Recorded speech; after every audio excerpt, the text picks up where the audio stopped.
Hi guys, happy Sunday. আজকে aunty সকাল থেকে উঠে আমাদের জন্য লুচি আর আলুর সবজি বানিয়েছে, যেটা আমি এখনো খাইনি, কিন্তু জয় অলরেডি খেয়ে নিয়েছে। আর আমিও ট্রাই করে দেখি যে কেমন হয়েছে। অবভিয়াসলি মাদের রান্না তো খুবই ভালো হয়, সেটা নিয়ে তো কোনো কথাই নেই। আর মাথার মধ্যে কি পড়েছিস এটা? এটা ব্যান্ডেন, আমার মা এটাকে নিট করে পাঠিয়েছে।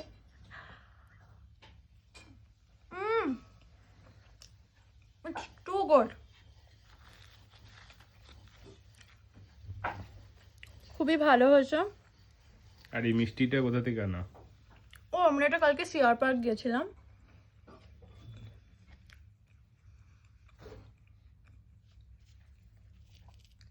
তো সিআর পার্ক থেকে নিয়ে এসেছি। তো আজকের ব্রেকফাস্ট তো খুবই ভালো হচ্ছে। আর আমরা আজকে পুরো দিনে কী কী করছি না করছি, we are going to blog that as well. তো আমরা সেটাও শেয়ার করবো। Don't forget to like, share, comment and subscribe to her channel. ঠিক আছে, will see you guys soon again.